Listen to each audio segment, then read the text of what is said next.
Marvel's Star-Lord, as originally depicted in 1975, was a cold-blooded, mass-murdering psychopath. But as I'm telling you this, you're probably thinking, well, I don't mean Peter Quill, right? It can't be the Star-Lord everybody knows and loves. Well, no and yes and no. This was Peter Quill. And up to a certain point, this was the origin story of the character everyone knew as Star-Lord. But as you might expect, around the same time that Star-Lord was becoming a household name because of the first Guardians of the Galaxy movie, Brian Michael Bendis went back and revised his origin and established that the original Bronze Age version of Star-Lord was a different version of Peter Quill in a different reality entirely. You can see why Disney would want that, clarified, so that kids who are wearing Star-Lord costumes for Halloween weren't celebrating a mass murderer.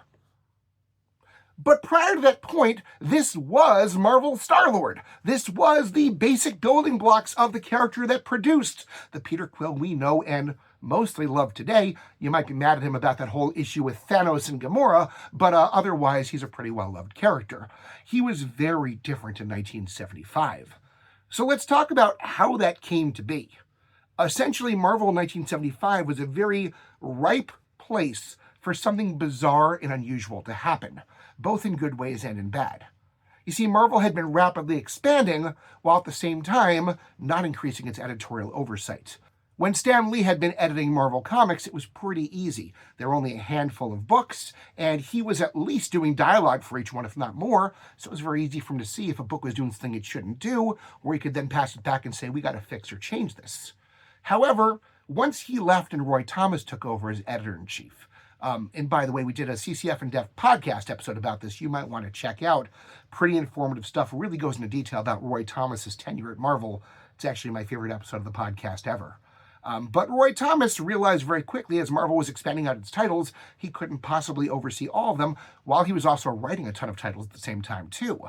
So he created a policy, informally, that if you were writing for one of the main characters, the ones that were getting put on t-shirts and posters, where there were licensees and merchandisers who depended upon the character to be consistent and wholesome, well, those books were held to a certain level of expectation. You couldn't really make any serious changes. Everything had to reset at the end of a storyline and give the illusion of change, but not actually fundamentally do anything shocking.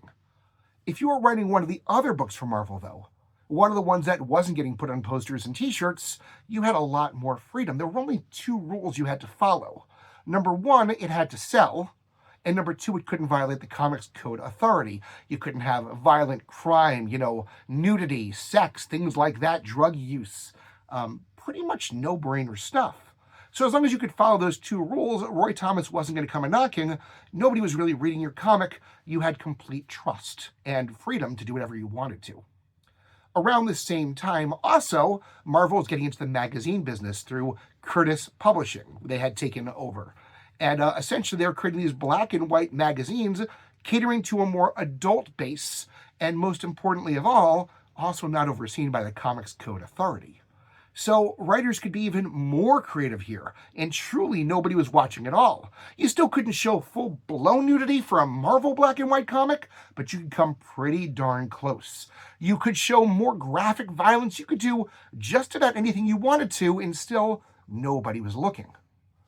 To get even more extreme than that, Roy Thomas leaves rather abruptly and leaves a power vacuum. There was nobody really being groomed to step up and become an editor-in-chief in his absence. So we go through first Len Wein and then Marv Wolfman, who were staffers who really weren't equipped to do this and really weren't watching very vigilantly at all. So if Roy Thomas was pretty lax in his oversight, Marv Wolfman, who was the editor in 1975, was watching even less. Essentially, ultimately, Archie Goodwin, then Jim Shooter, come in later on and right the ship and make Marvel a more professional environment. But at this point, it's safe to say if you were writing a story for a Marvel magazine, nobody was watching. You had total freedom. Enter Steve Englehart, one of my favorite Bronze Age Marvel writers because he was wildly creative and extremely different from his peers. Englehart didn't do the ordinary. And to make matters even more insane, he was a very active user of LSD and other hallucinogens to inspire his storytelling. So he was turning out some really wild, shocking stuff. So in 1975, Marv Wolfman goes to him and says, "Hey, Steve Englehart, I have this idea for a sci-fi character, Star-Lord. That's all I got. write the story, we're going to publish it, do whatever you want to. And boy, did Steve Englehart do whatever he wanted to. So when Marvel Preview number 4 hits stands, Star-Lord was giving all this fanfare and absolutely no oversight. He gets his beautiful cover, making him look really important and exciting. We get an introduction from Archie Goodwin about the sci-fi genre with no understanding whatsoever of what was going to happen in the story within. We get a second introduction by Steve Englehart that's every bit as crazy as you might hope and expect from Steve Englehart, where he establishes things like the fact that astrology is real and provable. Jesus was born in 7 BC, which is apparently totally provable, and a bunch of other really kind of out of the mainstream ideas that were shocking to say the least. Well, this was a Tuesday to Steve Englehart. He wasn't trying to be shocking at all. We then get to the story itself, and instead of it starting off in outer space with some good guy with a ray gun fighting bad guys, we instead get a depiction of Jesus' birth. Hold on, it gets weirder, I promise you. We are shown the exact star alignment in the sky at the time that Jesus was born, at least according to Steve Englehart. And as we're depicting that, we then cut to the birth of Peter Quill in 1975 under similar but not exactly same stars. There's a comparison being set up right away. Our dude was born under similar circumstances to Jesus, and therefore, based on astrology, is going to be similar in importance to Jesus. Okay, that's pretty shocking. That's a wild start, but nope, he's not done yet. What he's going to do from there is do everything possible to prove to you that the environment in which Peter Quill was born set him up to be a perfect candidate to be a total incomplete psychopath. Let me throw the definition up for you on the screen right now. And once again, the correct clinical term for psychopath as of the DSM-2, published in 1968, which would have been the version that psychologists and psychiatrists were using in 1975, would have called this instead an antisocial personality disorder. So there is our definition up on the screen right now. And we're going to make sure, or rather Englehart is going to make sure, that Peter Quill checks every single part of that definition. Every part. But first he's going to show you why Peter Quill would have been born in this way. So when Peter Quill is born, immediately the father decides that Peter Quill looks nothing like him, and therefore the mother must be cheating. So he takes Peter out into the woods with the intention of killing this infant immediately upon birth. He then either has a stroke or heart attack or something, dies, drops the baby, and the baby's left there on his own for the first hour of his life, completely alone and uncradled. I suppose some people might argue that right there could create somebody who has some psychological issues, if you believe the first hours of birth matter in fleshing out a personality. Well, eventually, Mom manages to get up from just having given birth, finds Peter, brings him in, I suppose, but Mom herself is traumatized by what has happened and becomes a cold, uncaring, and relatively indifferent parent for young Peter. We also see that Peter growing up at school is completely unable to relate to his peers because of all the trauma he has been through, and therefore grows incredibly aloof and antisocial. If that wasn't already enough of a series of tragedies to shape a young psychopath, we then have aliens randomly come down and kill Peter's mother right in front of him. I mean, as happens sometimes, right? You know? And that further shapes Peter. He's then put in an orphanage. Nobody believes this thing happened. They don't believe the aliens are real. And Peter grows even more estranged and even more distant from others. Ultimately, he decides it is his mission to somehow find and kill the aliens who did this. How one accomplishes that mission is a whole other question, but Peter becomes single-minded in this goal and cares about nothing else. So he joins NASA, where he rises through the ranks very quickly and begins exhibiting this antisocial personality disorder. He makes no attachments to anybody whatsoever, is completely unconcerned with the feelings or needs of anybody else, seems to be against everybody, and really has the single self-serving goal of being the one who gets to go out into space and find and kill these alien beings.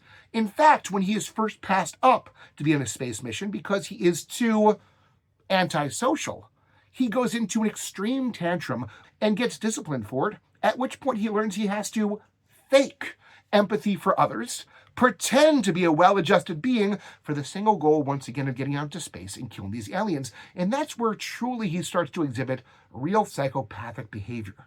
He's not learning from the experience. He's not developing anything feeling-wise. As a result, he's mimicking and faking, really at this point like a sociopath more, these feelings and behaviors in order to get what he wants, learning nothing actually from the experience.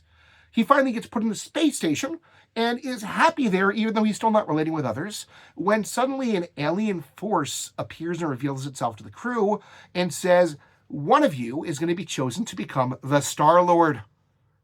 Discuss amongst yourselves, decide who it will be, and let me know. Peter decides it's got to be him, right?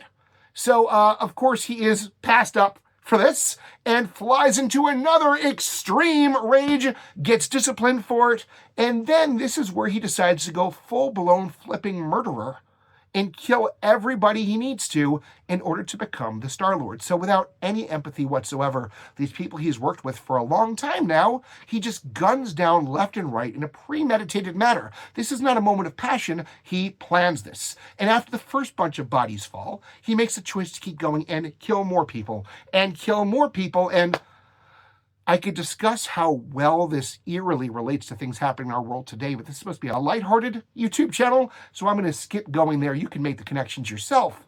But essentially, he kills and kills and kills until he actually gets to the alien being who's going to choose the Star-Lord.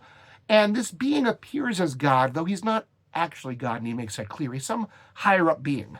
He knows that Peter Quill has just savagely and cold-bloodedly murdered all these people just to get revenge for his mother, and he goes, that's okay. And he immediately teleports Peter to where these aliens are, so Peter Quill can then mercilessly kill them as well. There should be questions asked. It's been years since his mother was killed. Are you sure this is the exact same crew? You know, do you even know which ones killed your mother and which ones are just helmsmen? He doesn't care. He kills every single one of them and feels satiated as a result.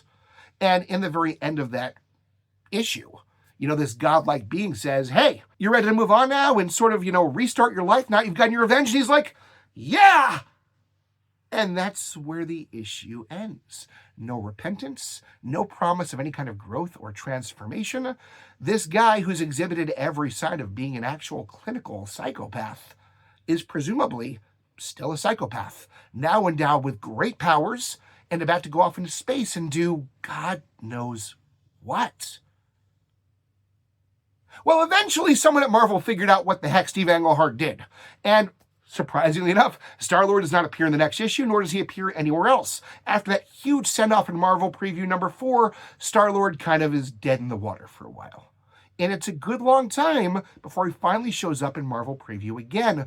This time with a new editor and a new writer. And the editor outright says, yeah, we weren't totally comfortable with the way Peter Quill was depicted in that last appearance, so now Chris Claremont's going to write him a little bit differently. It's a little while later on, and he has calmed down a bit. That's important because we're still keeping this in continuity.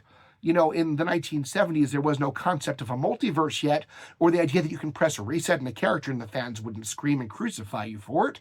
So now it's been some time, and he has mellowed down a bit. He's a cooler, more down-to-earth character now, and Chris Claremont writes a very different character who doesn't have any semblance of a cold-blooded killer or a psychopath or even a sociopath anywhere in him at all. Eventually, Doug Moench takes over and tries to reconcile the two. He has Peter Quill acknowledge that he used to be a cold-blooded killer, but feels regret about that.